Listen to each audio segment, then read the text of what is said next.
off a bill that would allow sports betting in Tennessee is being reworked heavily with input from the Lee administration. Welcome into News Channel 11 at 5 o'clock. I'm Josh Smith. Sarah Diamond is off this evening. Our state capitol newsroom reporter Chris Bungard tells us about the latest developments for a bill that's gotten a lot of interest since day one.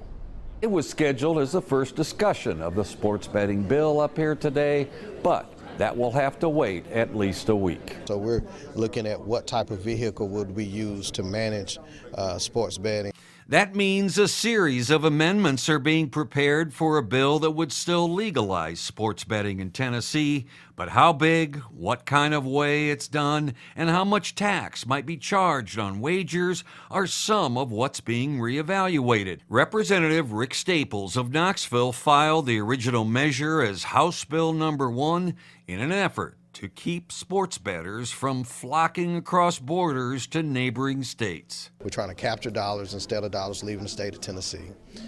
You always have people illegally betting. We're trying to make it legal and, most importantly, get dollars for locals to take advantage of for their needs. Which would mean money from a sports wager tax would go back to local governments for things like infrastructure. They're doing really good here.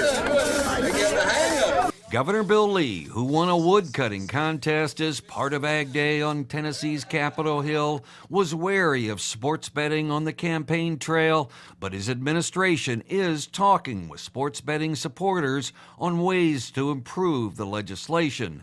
That comes as key players for both the House and the Senate say privately that a sports betting bill will pass this year in Tennessee.